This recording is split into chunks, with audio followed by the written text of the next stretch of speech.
Bienvenue en Aquitaine, plus précisément à Teuillac, où l'on trouve du miel absolument délicieux.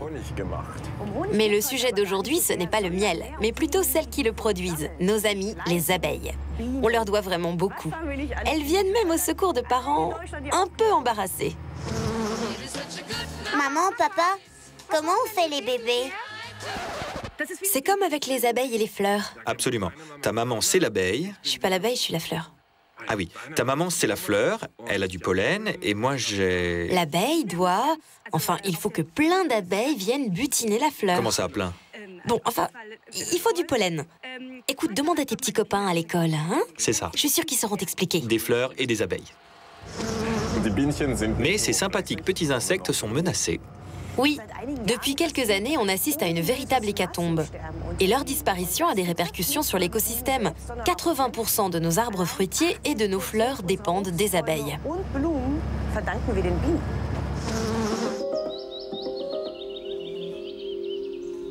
Un verger en fleurs aux États-Unis, dans l'État de Pennsylvanie. Un paysage bucolique et surtout prometteur d'une belle récolte qui n'existerait pas sans l'aide de petites travailleuses saisonnières.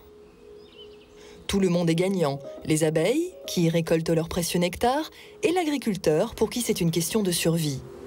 Car sans ces insectes pollinisateurs, ces pommiers ne seraient pas suffisamment fécondés. Environ 250 colonies d'abeilles ont pris leur quartier ici. Elles font partie du cheptel de David Hackenberg. Cet apiculteur loue ses ruches à plusieurs producteurs de fruits à travers les États-Unis.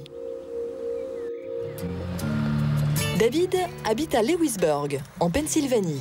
C'est de là qu'il expédie ses insectes dans tout le pays.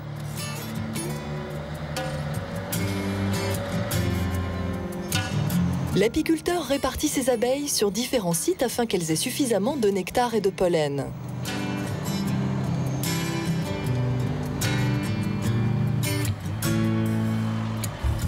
Mais aujourd'hui, une mauvaise surprise l'attend. Certaines ruches ont été dévastées. Le coupable, un ours noir. Un ours est encore venu cette nuit. C'est la deuxième fois en une semaine.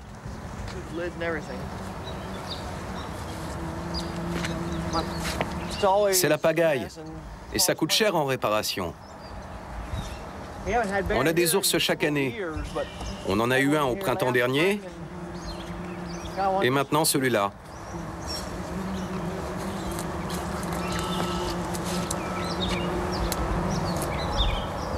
C'est la marque de ses griffes.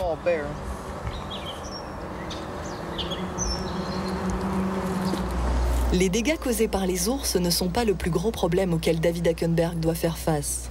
Depuis quelque temps, ces abeilles meurent de façon inexpliquée. En janvier 2008, 2000 de ces colonies ont tout simplement été décimées. Une perte qu'il doit compenser en élevant de nouvelles abeilles.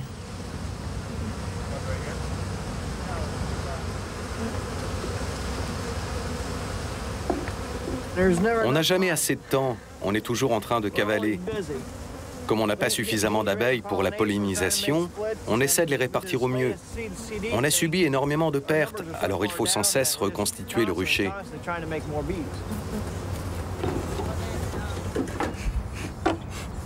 Bonjour, tu viens voir le patron? Le patron, c'est David Hackenberg Senior, 58 ans, qui vient donner un coup de main à son fils. Cela fait 40 ans qu'il est apiculteur. Pour l'élevage, les Hackenberg ont sans cesse besoin de nouvelles reines. Il leur faut beaucoup d'abeilles, car au printemps, ils en louent 150 millions aux agriculteurs.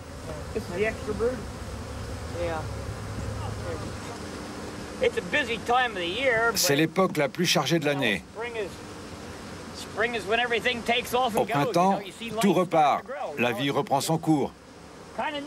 Les abeilles se reproduisent et construisent de nouvelles ruches.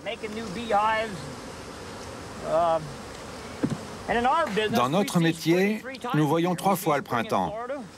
En Floride, ici et dans le Maine. Ces colonies d'abeilles partiront dans la nuit chez un producteur de pommes situé à Bedford, dans le sud de la Pennsylvanie. Pendant le transport, nous laissons les ruches ouvertes. Nous partons la nuit ou au petit matin quand les abeilles sont encore à l'intérieur. Nous les enfumons un petit peu pour qu'elles ne s'envolent pas dans tous les sens.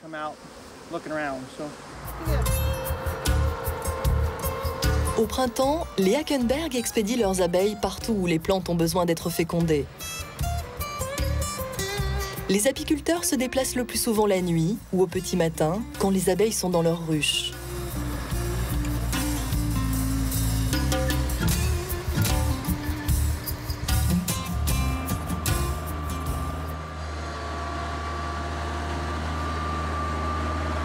Les 200 premières colonies sont chargées.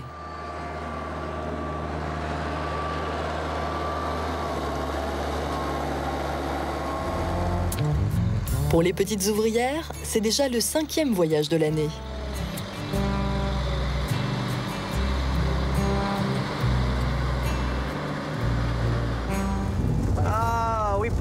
Depuis janvier, nous avons parcouru environ 2500 km avec ces ruches.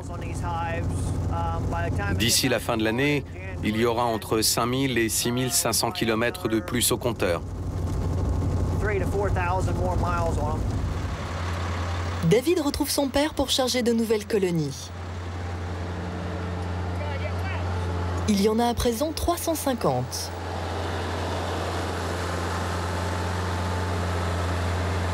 À 21h30, ils partent enfin.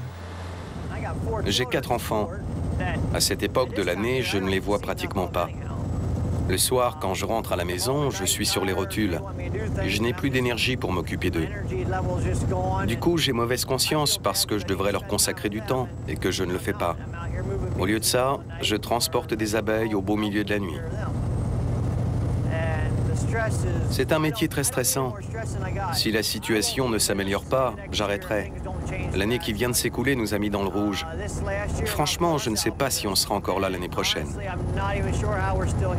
Les exploitations comme celle de David sont menacées, comme tout le secteur agricole. Albert Einstein aurait dit « Si l'abeille venait à disparaître, l'homme n'aurait plus que quelques années à vivre ».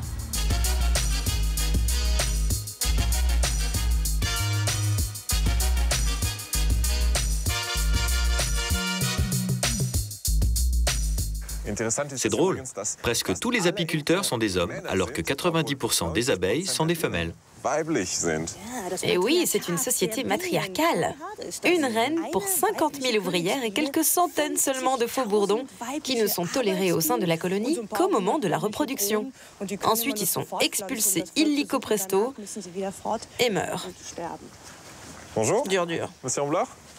Bonjour. Bonjour. Bonjour.